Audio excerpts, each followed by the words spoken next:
할렐루야. 오늘 저는 여러 성도님들과 함께 기이한 믿음으로 놀라운 구원을 체험한 믿음의 사람들, 이런 제목으로 함께 은혜를 나누겠습니다.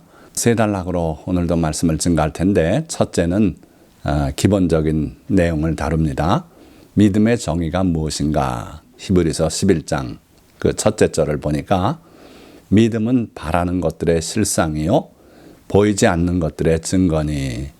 우리가 주님의 은혜 안에서 구원을 받아 뭔가를 바라는 것들이 생깁니다. 그게 우리 마음속에 마치 사진을 찍어서 가져온 것처럼, 그것을 직접 보면서 믿어지는 것처럼 그렇게 믿어진다는 거죠. 그게 우리 마음속에 그대로 새겨진다. 이게 믿음이다. 또 보이지 않는 것들의 증거니, 볼 수 없는 것들이 있습니다. 예를 들면 하나님, 천사, 영, 천국과 지옥, 이건 보여지지 않죠. 그런데 그것들이 또 확실하게 마음속에 믿어지는 것, 이게 바로 믿음이다 이거예요. 자, 그러면 구원은 무엇인가? 구원은 주께서 우리의 믿음을 통해 은혜로 우리를 건져내시는 것이 바로 구원이에요. 어쨌든 건져내는 겁니다. 그런데 하나님께서 누구에게 구원을 베푸시는가? 첫째는 믿음을 가지고 있는 사람을 구원을 베풀어 주세요. 그래서 그의 믿음이 하나의 파이프라인처럼 역할한다 이거예요. 그러니까 우리 집에 수도가 나온다면 그것은 파이프라인이 다 설치가 돼서 바로 그 파이프라인을 통해서 물이 들어오듯이 우리에게 믿음이 있어야 그 믿음을 통해서 구원이 베풀어지는데, 구원은 기본적으로 하나님의 은혜예요. 우리가 뭔가를 잘해서 그 대가로 받는 것이 아닙니다. 물론 구원을 받기 위해서는 믿음이 있어야 되지만 그 믿음이 하나의 통로 역할만 하는 겁니다. 그래서 믿음을 파이프라인 삼아서 하나님의 은혜가 우리에게 오게 되는데, 이건 값으로 매길 수도 없고 우리가 갚을 수도 없는 것이다. 자, 그게 바로 구원인데, 거기에 중요한 의미가 하나 더 붙습니다. 바로 건져내신다는 거예요. 그렇다면 무엇으로부터 건져내는 것인가? 질병, 가난, 죄, 전쟁, 저주, 둘째 사망, 이 모든 것들이 에덴 동산에는 없었던 것들입니다. 하나님께서 뜻하신 그 복된 창조 세계에는 없던 것들. 그러나 바로 우리가 살고 있는 현실 세계에 들끓고 있는 이것들로부터 우리를 건져내시는 게 바로 구원이다 하는 거예요. 자, 그런가 하면 성경은 바로 이 놀라운 구원의 장면들과 그 구원을 가져온 믿음들을 기록하고 있더라. 베드로전서 1장 8절에서 9절 말씀 보니 우리의 영혼이 구원을 받아서 천국에서 영생을 누리며 사는 것이 구원의 최종적인 결과다 하는 거죠. 그런데 마가복음 6장 5절에서 6절의 말씀 보면은 권능을 행하실 수 없었던 예수님의 그 안타까운 모습이 기록이 되어 있어요. 자, 본문 말씀. 거기서는 아무 권능도 행하실 수 없어 다만 소수의 병자에게 안수하여 고치실 뿐이었고 그들이 믿지 않음을 이상히 여기셨더라. 자, 이건 무슨 얘기입니까? 어디서 이런 일이 벌어졌습니까? 바로 예수님의 자라난 고향 나사렛 회당에서 벌어진 일이에요. 그 사람들이 예수님의 은혜로운 말씀을 듣고 처음에는 감동을 하고 이게 어찌된 일이냐, 어디서 이러한 귀한 말씀이 나오는가, 그렇게 놀랐어요. 그런데 이 사람이 바로 요셉의 아들 아니냐, 그 누이들이 다 우리 가운데 결혼해 살고 있지 않은가, 그러면서 예수님에 대해서 회의를 가지기 시작했어요. 그러니까 이 분위기는 예수님에 대해서 몰라서라기보다 너무 인간적인 지식만 잔뜩 가지고, 그래서 믿음이 그들에게 발붙일 자리가 없어서 그랬어요. 즉 믿지 않아서 그랬다는 거예요. 오늘날도 너무 지식이 넘쳐서 믿음이 발붙일 자리가 없어서 그렇게 주님을 깊이 믿지 못하고 주님의 은혜를 체험하지 못하는 그런 경우가 많이 있더라 하는 거예요. 자, 그러면 두 번째 단락으로 넘어갑니다. 주님을 믿고 그 말씀에 순종하여 놀라운 구원을 체험한 사람들. 첫 번째, 선지자의 말씀에 순종하여 구원을 맛본 한 과부 이야기입니다. 선지자의 제자들의 아내 중에 한 여인이 엘리사에게 찾아 나와서 간절히 청합니다. 뭐라고 청하느냐 하면 당신의 종 나의 남편이 이미 죽었는데 당신의 종이 여호와를 경외한 줄은 당신이 아시는 바니이다. 이제 빚진 사람이 와서 나의 두 아들을 데려가 그의 종을 삼고자 하나이다. 그러니까 엘리사가 그에게 이르되 내가 너를 위하여 어떻게 하랴? 내 집에 무엇이 있는지 내게 말하라. 그가 이르되 계집종의 집에 기름 한 그릇 외에는 아무것도 없나이다 하니 이르되 너는 밖에 나가서 모든 이웃에게 그릇을 빌리라. 빈 그릇을 빌리되 조금 빌리지 말고 너는 내 두 아들과 함께 들어가서 문을 닫고 그 모든 그릇에 기름을 부어서 차는 대로 옮겨 놓으라 하니라. 여인이 물러가서 그의 두 아들과 함께 문을 닫은 후에 그들은 그릇을 그에게로 가져오고 그는 부었더니 그릇에 다 찬지라.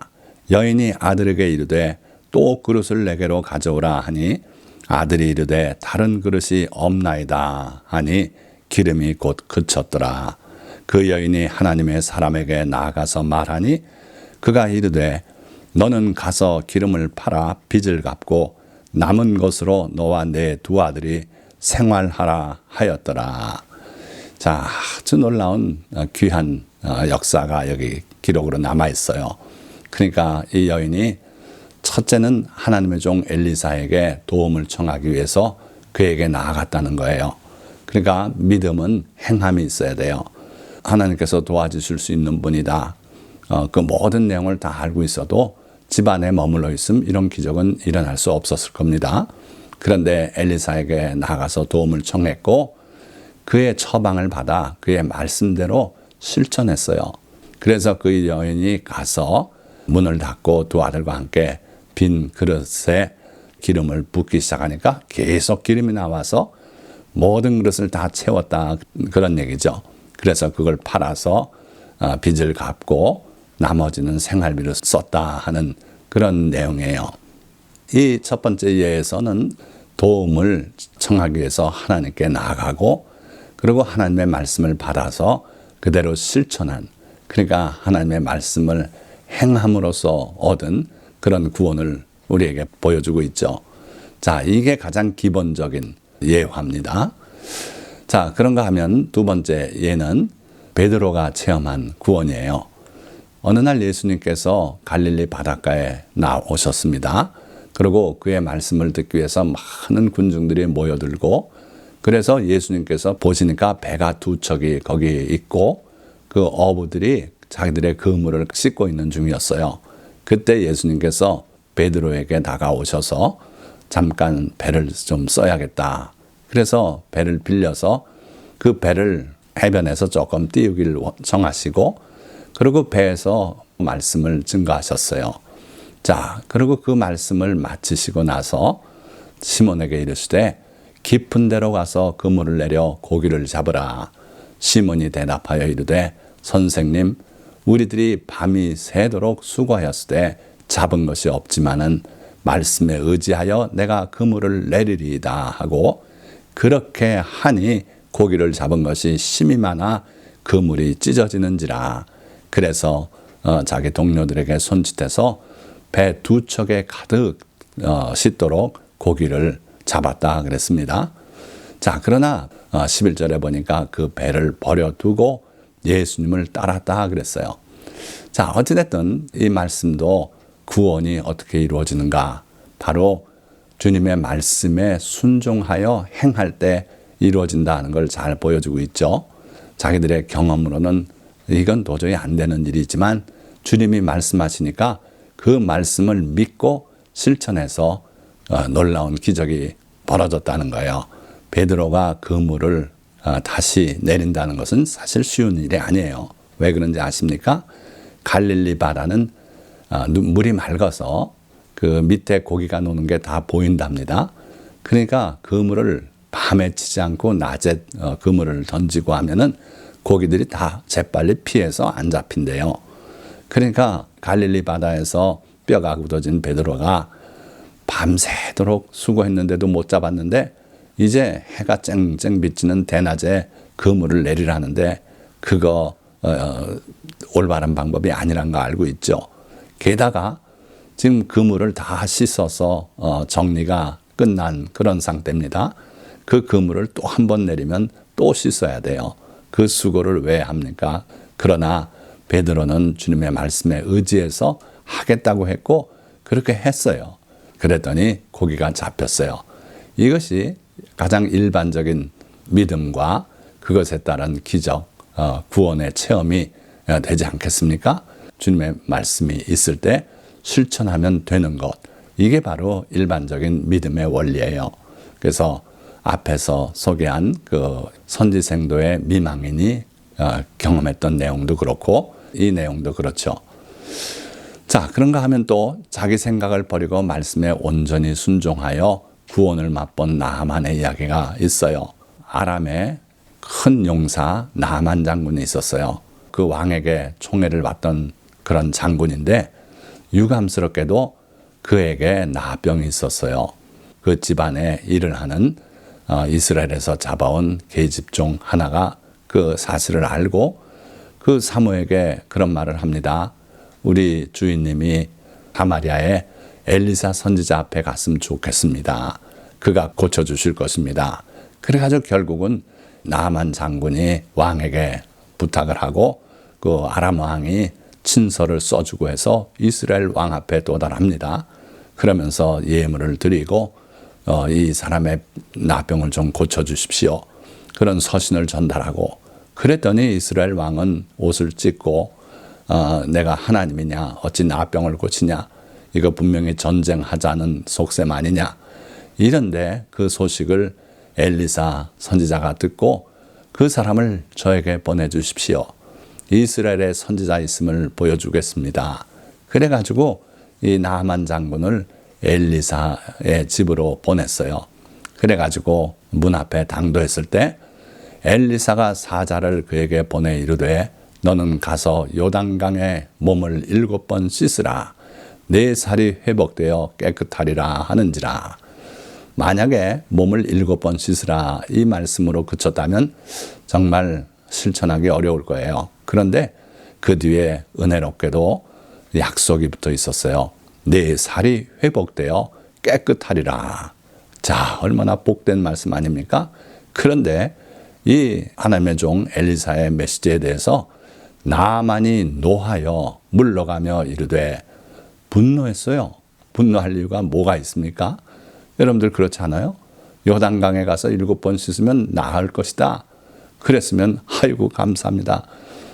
배울 수는 없지만 그 집안에 계신 엘리사 선지자를 향하여 절이라도 몇 번 하고 그러고 가면 좋을 텐데 나하만은 그러지 않고 분노했어요. 그러면서 가면서 자기 부하들에게 하는 말이 내 생각에는 그가 내게로 나와서 그의 하나님 여호와의 이름을 부르고 그의 손을 그 부위 위에 흔들어 나병을 고칠까 하였도다. 자기 생각에 뭐 그렇게 중요합니까? 그런데 나하만은 교만했어요. 그래서 자기 나라 왕에게 총애를 받고 이스라엘 왕조차도 그를 후하게 대접하고 이러면서 여기까지 왔는데 그 교만을 떨쳐버리질 못하고 분노하면서 내 생각은 이런데 왜 내 생각대로 안 하냐 이거예요. 세상에 특히 하나님 앞에서 자기 생각대로 되기를 바라는 것 참 어리석은 일이에요. 하나님은 우리와 생각이 다를 수 있습니다. 그럴 때 겸손히 하나님의 생각에 따르는 것이 복 받는 길이 아닙니까? 그런데 이 나하만은 그렇지 못했어요. 엘리사 선지자가 내 앞에 나와서 나를 영접해주고 나를 존대해주고 그리고 하나님의 이름을 부르고 그리고 그의 손을 내 부위 위에 흔들어서 나병을 고칠까 그렇게 생각했다는 거예요. 자기 생각대로 안 돼도 고쳐주신다는데 왜 그걸 못 받아들입니까? 그래서 한참 가는데 나하만의 부하가 나하만에게 간청합니다. 아버지 나하만이요. 얼마나 존경을 하면 아버지라고 불렀어요. 선지자가 이거보다 더한 어려운 일을 시켜도 했을 거 아닙니까? 뭐가 어렵습니까? 요단강에 가서 씻고 깨끗함 받으라고 하는데 못할 게 뭐 있습니까? 그대로 하사이다. 이렇게 간청을 하니까 나아만이 그 말을 듣고 마음을 돌이켰어요. 나아만이 이에 내려가서 하나님의 사람의 말대로 요단강에 7번 몸을 잠그니 그의 살이 어린아이의 살같이 회복되어 깨끗하게 되었더라. 자, 교만을 버리고 자기 생각도 버리고 말씀에 온전히 순종한 결과 이러한 구원을 맛보게 되지 않았습니까?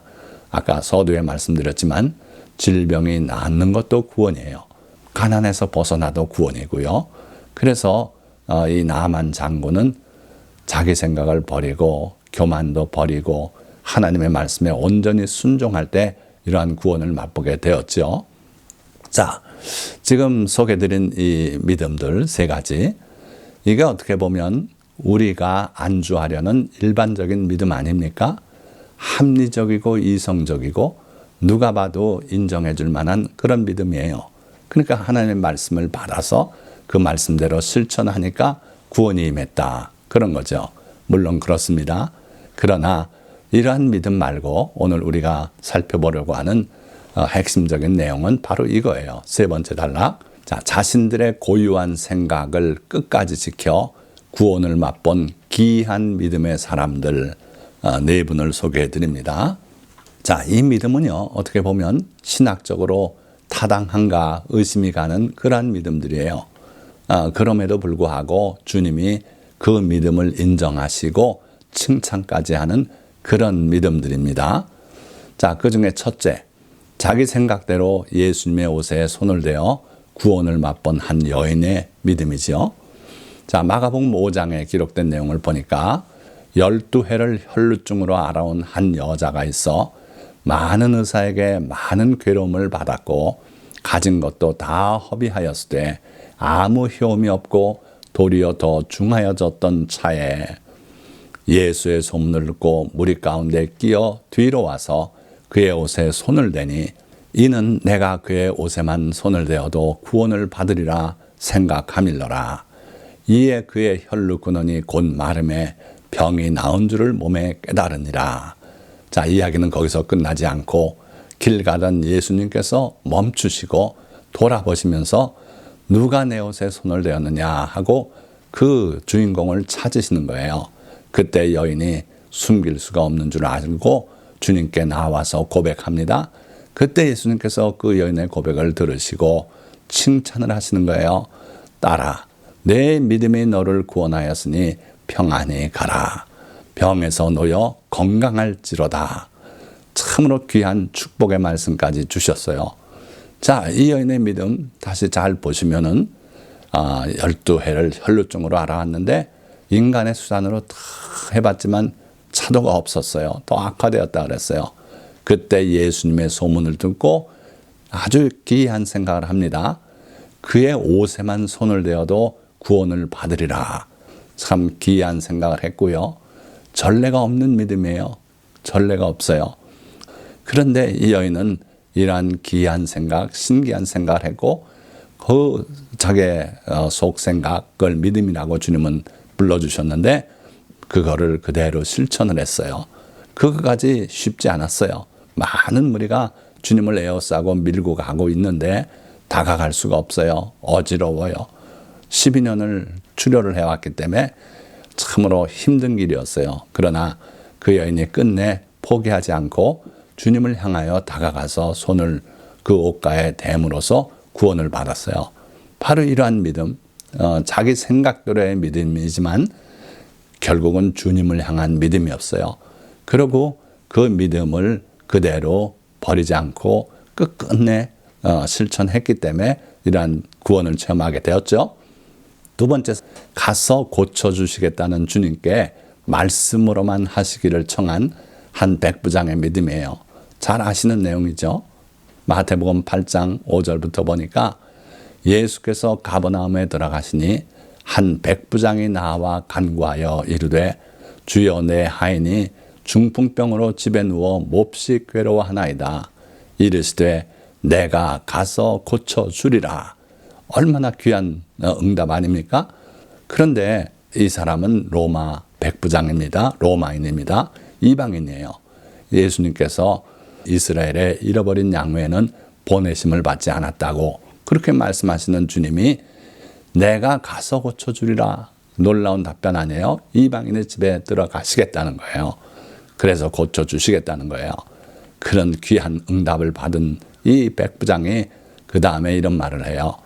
백부장이 대답하여 이르되 주여 내 집에 들어오심을 나는 감당하지 못하겠사오니 다만 말씀으로만 하옵소서. 그러면 내 하인이 나았겠사옵나이다. 예수께서 들으시고 놀랍게 여겨 그 따르는 사람들에게 이스라엘에서도 이러한 믿음을 내가 본 적이 없다. 그리고 칭찬을 하시기까지 하지 않습니까? 자, 보세요. 이거 꼼꼼히 따져보면 책망을 할 수 있었을 것 같아요. 예수님께서 기껏 호의를 베풀어서 내가 가서 고쳐주리라 이렇게 응답을 주셨는데 이 백부장은 다만 말씀으로만 하옵소서. 오지 마시고 말씀만 하십시오. 그러면 낫겠습니다. 어떻게 보면 이랬다 저랬다 그런 사람 아닙니까? 그러나 예수님은 그의 믿음을 놀랍게 여겼다 그랬어요. 자, 그러면 또 하나 믿음, 요나단의 기이한 믿음인데요. 어느 날 블레셋의 대군이 쳐들어왔어요. 그래서 진을 치고 있는데 이 이스라엘 사람들은 두려움에 떨고 있었는데 이 요나단이 이런 말을 해요. 우리가 저 절벽을 기어 올라가자. 그 절벽 위에 블레셋 군대가 있었어요. 그들이 만일 말하기를 우리에게로 올라오라 하면 우리가 올라갈 것은 여호와께서 그들을 우리 손에 넘기셨음이니 이것이 우리에게 표징이 되리라. 그러니까 우리가 일단 기어 올라가자는 거예요. 절벽을 올라가다 떨어질 수도 있고 돌이 굴러 떨어져서 다칠 수도 있고 참 위험한 지경이죠. 그런데 올라가자. 거기까지는 좋아요. 그런데 올라가다 적군이 우리를 발견하고 이리 올라와라 하면은 그게 하나님의 표징이 될 것이다. 반면에 거기 가만히 있거라 우리가 너에게 내려가마 하면은 이거는 하나님의 뜻이 아니다. 그렇게 자기 마음을 정했어요. 이게 말이 됩니까? 자기 마음대로의 믿음이죠. 그런데 하나님께서는 그 요나단이 부하에게 하는 그 고백을 그대로 들으시고 그렇게 도와주셨어요. 그래서 올라가다 그 사람들이 내려다보고서 우리에게 올라오라. 너에게 보여줄 것이 있느니라. 그렇게 소리를 질렀어요. 그러니까 요나단이 됐다. 올라가자. 나를 따라 올라와라. 여호와께서 그들을 이스라엘의 손에 넘기셨느니라 하고서 손발로 기어 올라갔고 그 무기를 든 자도 따랐더라. 어떻게 됐습니까? 올라가는데 지진이 난 거예요. 지진이란 그 단어로 표현되어 있지는 않지만 떨림이 있었다 그랬어요. 큰 떨림이 있었어요. 그 땅에 있는 모든 사람들이 두려워하고 그 위에 있는 블레셋 군대도 올라오고 있는 요나단에 대해서는 신경 못 쓰고 두려워서 피하고 거꾸러지고 이런 상황에서 결국은 그들을 처음 무찔러 이겼어요. 그래가지고 큰 전쟁이 그날 있어서 블레셋을 다 물리치고 대승을 거뒀던 그런 놀라운 하나님의 구원이 기록되어 있어요. 그러니까 말도 안 되는 참 그 자기만의 생각을 가지고 하나님의 뜻으로 받아들였던 그 요나단의 믿음을 하나님은 인정해 주신 거예요. 마지막으로 네 번째, 이삭을 제물로 드리면 하나님께서 그를 살려주실 것이라고 믿은 아브라함의 기이한 믿음이에요. 자, 아브라함은 믿음의 조상이라고 하지 않습니까? 그의 믿음이 어땠길래 믿음의 조상이라고 합니까? 우리가 흔히 여기까지 모를지 몰라요. 자, 그런데 내용은 이래요. 하나님께서 어느 날 아브라함에게 참 지키기 어려운 말씀을 일러주십니다. 내 독자 이삭을 모리아산에 가서 제물로 바쳐라. 그 말씀을 주신 거예요. 그래서 아브라함이 이삭을 데리고 그 모리아산에 가서 그 이삭을 결박해서 그 제단 나무 위에 올려놓고 칼을 들어 그를 잡아서 하나님께 제물로 드리려고 할 때 급하게 천사의 소리가 들렸어요. 그래서 손대지 마라. 그래가지고 결국은 그 이삭을 상하지 않고 그러고도 하나님께 그 이삭을 바친 것이 되어서 하나님께서 그에게 큰 축복을 약속으로 주지 않습니까? 자, 어떻게 이런 일이 벌어졌습니까? 여러분들 히브리서 11장 19절에 답이 나와 있어요. 그가 하나님이 능히 이삭을 죽은 자 가운데서 다시 살리실 줄로 생각한지라. 그러니까 아브라함은요, 자기 아들 이삭을 제물로 잡아서 번제로 태워서 제가 되더라도 하나님께서 자기 아들 이삭을 죽은 자 가운데서 다시 살리실 줄 생각했다 그랬어요. 이게 그의 믿음이었어요. 참 기이한 믿음 아닙니까? 오늘 우리 성도들은 믿음이 여기까지 갈 수 있습니까? 저는 자신 없어요. 절대 자신이 없어요. 우리는 합리적이고 이성적인 믿음에 익숙해 있고 그 한계를 벗어나려고 그러진 않아요. 그러나 아브라함은 그 아들 이삭을 잡아서 하나님께 드려도 하나님이 살려주실 것이라는 그러한 신기한 기이한 믿음을 가졌고 그 믿음이 하나님의 마음에 딱 드는 그런 믿음이 된 거예요. 그래서 하나님께서 그를 칭찬하시고 그리고 그 아들을 아끼지 않은 그 아브라함의 하나님을 향한 마음을 주님이 보시고 그래 결국은 하나님께서도 자기 아들을 아끼지 아니하시고 우리에게 허락하여 예수 그리스도를 우리를 위해서 보내신 거죠.